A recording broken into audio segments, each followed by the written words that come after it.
Okay, Assalamualaikum dan salam sejahtera. Hari ini kita akan sambung subtopik 2.3 iaitu kitar nitrogen. So, kita tengok apakah itu kitar nitrogen. Okay, kitar nitrogen ialah kitar semula jadi yang mengitarkan unsur nitrogen antara tumbuhan dengan haiwan dan seterusnya di atmosfera, tanah dan air. Okey, komposisi gas nitrogen di udara adalah sebanyak 78%. Okey, macam mana kita nak stabilkan? Maksudnya nak maintain 78% kandungan gas nitrogen di udara. Okey, sebab itu adanya kitar nitrogen. Okey, untuk kita maintainkan 78% gas nitrogen di udara. Alright, kita tengok macam mana kitar tu. Okey, kalau awak tengok buku SPS muka surat 18, so ni dia punya gambar rajah pun lebih mudah lah untuk awak faham. Okey, kalau saya punya nota, kita tengok sini So kandungan yang boleh diserap oleh tanah adalah dalam bentuk yang paling ringkas iaitu ion nitrate. Okey. So ni adalah ion nitrate. Okay, ni adalah ion nitrate. Macam mana ion nitrate ni dapat dihasilkan? Okey, yang pertama daripada gas atmosfera gas nitrogen tu sendirilah. Okay, yang pertama adalah apabila gas nitrogen di udara tu diserap oleh tumbuhan, terutamanya tumbuhan kekacang. Okey, diserap oleh tumbuhan kekacang, maka dalam tanah ada satu bakteria yang kita panggil bakteria pengikat nitrogen.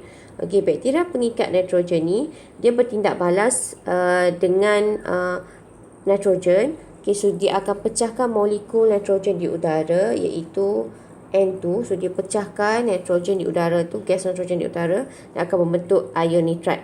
Okey, ini adalah tindakan yang pertama. So tindakan yang kedua adalah melalui kilat. Okey, bila ada kilat gas nitrogen di udara, so saya ringkaskan macam inilah bentuk nitrogen. So bila ada kilat, so dia akan putuskan ikatan antara dua molekul nitrogen dengan nitrogen. So dia akan putus.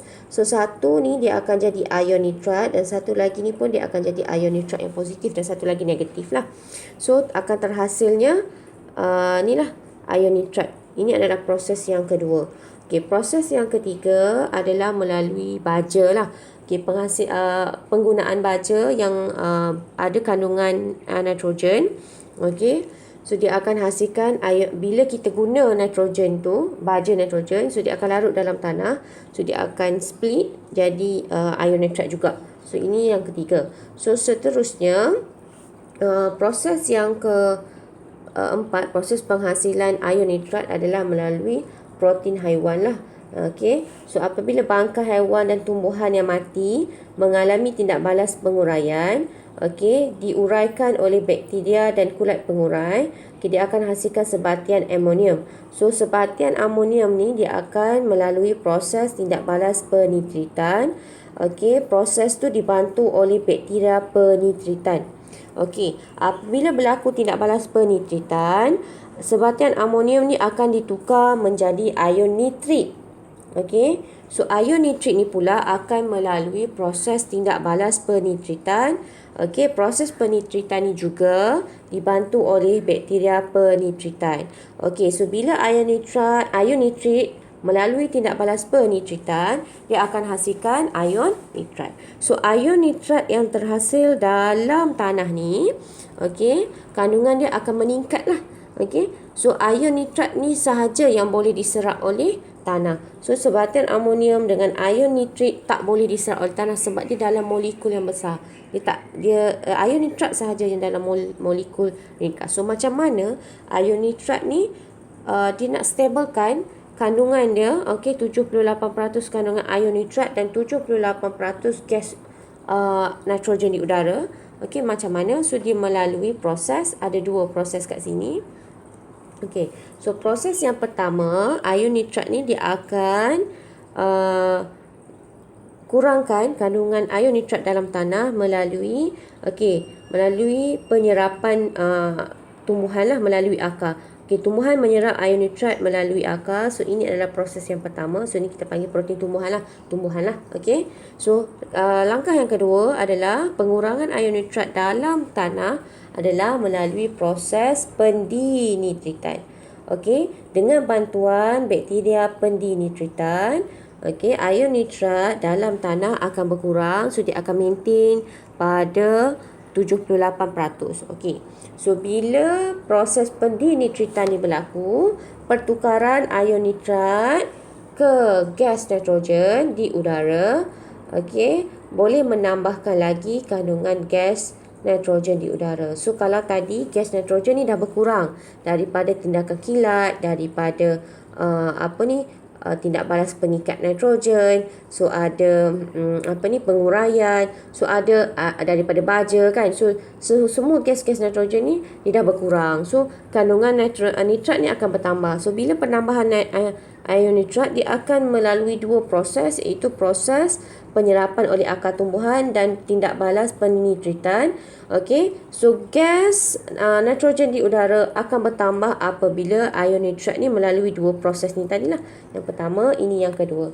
Okey, so dia akan stable. So kitar ni akan sentiasa berlaku. Okey, pengurangan gas nitrogen, penambahan nitrat, pengurangan nitrat, penambahan gas nitrogen di udara. So dia akan sentiasa berputar, berpusing-pusing lah, akan ada sentiasa cycle kitar nitrogen ni. Jadi 78% kandungan gas nitrogen di udara dapat dikekalkan. Okey, jelas ya?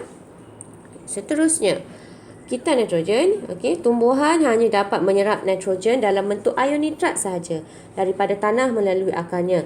Terdapat dua proses dalam kitar nitrogen, iaitu proses penambahan ion nitrat ke dalam tanah dan proses penyingkiran. So kalau proses penambahan ion nitrat ada 4 tadilah. Yang pertama, okey, yang pertama, okey, yang kedua, yang ketiga, yang baja, yang keempat adalah daripada bangkai. Okey, proses pengurangan ion nitrat ada 2, iaitu proses penyerapan oleh akar tumbuhan, dan yang kedua adalah proses pendinitritan. Yang tu kena faham. Okey, seterusnya kita tengok, ini adalah kitar nitrogen lah, proses penambahan dan proses penyingkiran. Ini adalah gambar rajah dalam buku teks. Boleh tengok So kita ada 3, yang ni ada 3. Ni penyingkiran gas nitrogen daripada tanah. Yang pertama adalah penyerapan ion nitrat daripada tanah, proses pendinitritan tadi, dan proses larut resak. Okey. So yang seterusnya adalah proses penambahan nitrat di udara, ada 3 tadilah. Okey, yang ni kita boleh skip slide ni. Okey, tindakan kilat. Macam mana tindakan kilat dan letusan gunung berapi ni boleh menghasilkan ion nitrat?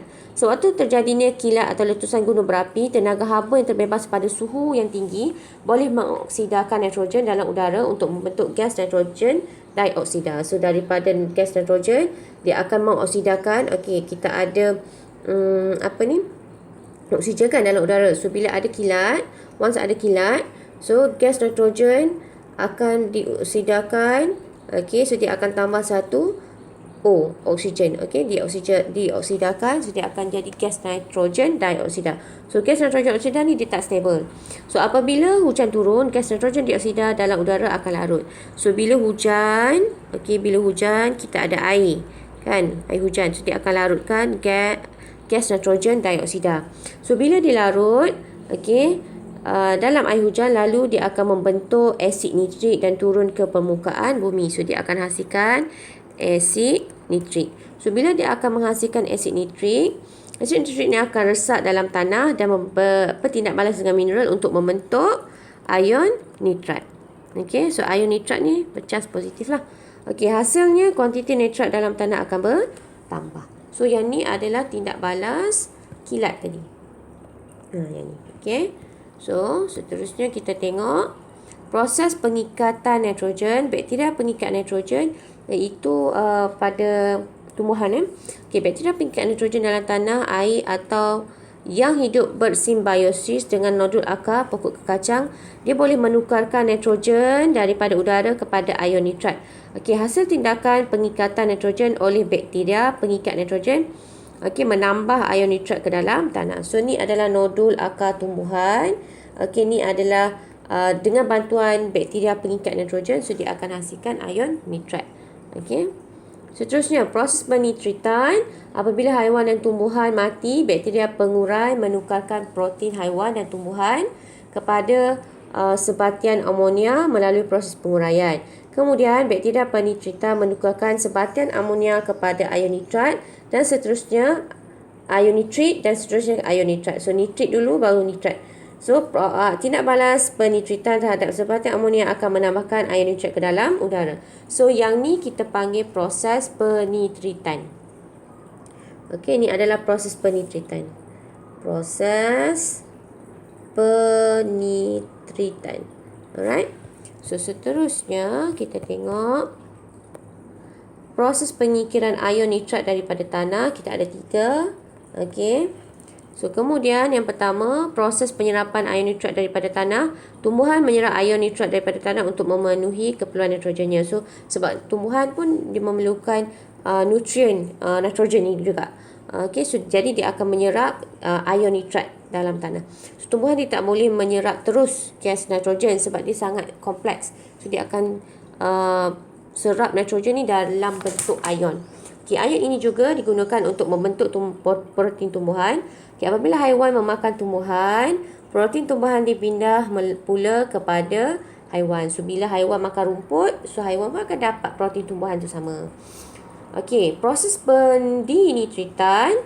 Okay, terdapat juga bakteria pendinitritan dalam tanah yang menukarkan ion nitrat dalam tanah kepada gas nitrogen. Okay, kemudian keluar daripada tanah dan kembali ke udara dalam bentuk gas. Okey, proses ini kita panggil proses pendinitritan. Okey, ini adalah proses pendinitritan ya. Ni adalah proses pendinitritan. Okey. So kemudian kita tengok proses melarut resap nitrat. So proses melarut resap nitrat ialah proses semula jadi. So melalui proses ini, ion nitrat dalam tanah melarut dalam air. Kemudian dialihkan ke sungai atau bawah tanah. So proses ini juga boleh menyingkirkan ion nitrat. So proses yang ketiga, kalau dalam gambar rajah ni, awak tengok kita ada 2 je kan proses macam mana penyingkiran ion nitrat. Yang ni yang pertama, so yang ni yang kedua. So yang ketiga, ion nitrat ni boleh dilarut resapkan. Okey, bila ada air, so dia akan larut dan akan dialihkan ke sungai. So itulah cara dia. Dan striker ni akan sentiasa berlaku. Alright. So settle. Ini settle. So kepentingan kita nitrogen. Apa kepentingan dia? Okey, mengekalkan kandungan gas nitrogen supaya kekal 78%, mengekalkan kesuburan tanah. So kalau lebih ion nitrat pun tak elok juga untuk tanah. Jadi kita akan singkirkan melalui 3 proses tadi. So membantu membekalkan protein berterusan pada tumbuhan. Okey, bila tumbuhan menyerap ion nitrat, so dia akan membekalkan protein kepada tumbuhan. So bila haiwan makan tumbuhan, contohnya lembu makan rumput, so dia pun akan mendapat protein tumbuhan tu, dia akan dapat ion nitrat melalui protein tumbuhan tadi. So mengurangkan pencemaran alam sekitar. Okey, mengekalkan gas kandungan udara. So kita nitrogen membantu untuk mengekalkan kandungan gas nitrogen dalam udara dengan cara mengambil gas nitrogen daripada udara untuk membentuk ion nitrat dan mengembalikannya semula ke udara dengan menguraikan ion nitrat. Oleh itu, kepekatan gas nitrogen akan dikekalkan. Okey, ini adalah explanation untuk yang pertama ni lah. Okey, seterusnya kita tengok bagaimana untuk mengekalkan kesuburan tanah. Okey, nitrogen merupakan makronutrien. Okey, makronutrien keperluan nutrien yang paling banyak lah yang diperlukan untuk tumbuhan. Okey, untuk tumbuhan dan diperoleh oleh tumbuhan dalam bentuk ion nitrat yang diserap ke dalam tumbuhan daripada tanah. So penyingkiran ion nitrat daripada tanah ini akan mengurangkan kesuburan tanah. Okey. So, bagaimana untuk mengekalkan kesuburan tanah? Dan meningkatkan produktiviti. So, masalah tanah yang kurang subur dapat diatasi melalui penanaman penggiliran tanaman. Maksudnya dia akan tukar-tukar penanaman. Katalah satu bahagian tanam jagung dulu. So, next year dia akan tanam tebu. So, next year lagi dia akan tanam. Maksudnya bahagian tu, satu ladang tu dia akan bergilir-gilir tanaman dia. Okey, dan penggunaan baja untuk menambah semula kandungan nitrat dalam tanah. So bila ada pengurangan ion nitrat dalam tanah ni, dia boleh mengurangkan jugalah nutrien dalam tanah. Okey, so hasil tumbuhan akan jadi lebih sihatlah. Okey, produktiviti pun akan meningkat. Okey, lagi membantu membekalkan protein berterusan ini adalah yang ketiga. So nitrogen merupakan komponen yang penting dalam pembentukan protein. So protein digunakan untuk membina sel baru dan membaiki sel yang rosak. So, bekalan protein yang berterusan adalah penting untuk menjamin kesinambungan dan penyelenggaraan kehidupan bagi semua jenis kehidupan. Okey. Lagi, tumbuhan memerlukan nitrogen dalam ion nitrat untuk diserap untuk membentuk protein tumbuhan. Haiwan pula memperoleh unsur nitrogen daripada protein tumbuhan atau protein haiwan melalui pemakanan lah. Macam contoh, lembu tadi dia makan rumput. So, dia akan dapatlah protein tumbuhan dalam rumput tadi. Okey. So, untuk kepentingan yang ketiga, yang keempat adalah mengurangkan pencemaran alam sekitar. Okey, perebutan dan pengurangan protein dalam sisa tumbuhan dan haiwan boleh membentuk sebatan amonia dan seterusnya ion nitrat melalui tindakan bakteria dan kulat. Okey, proses dalam kitar nitrogen seperti penitritan boleh membantu mengurangkan pencemaran alam sekitar dan diaplikasikan dalam teknologi hijau untuk menghasilkan baja kompos. Okey, so sehingga ini sahajalah untuk subtopik 2.3. So kalau ada apa-apa masalah boleh rujuk saya. Okey, tolong lengkapkan buku SPS. Okey, sekian, terima kasih.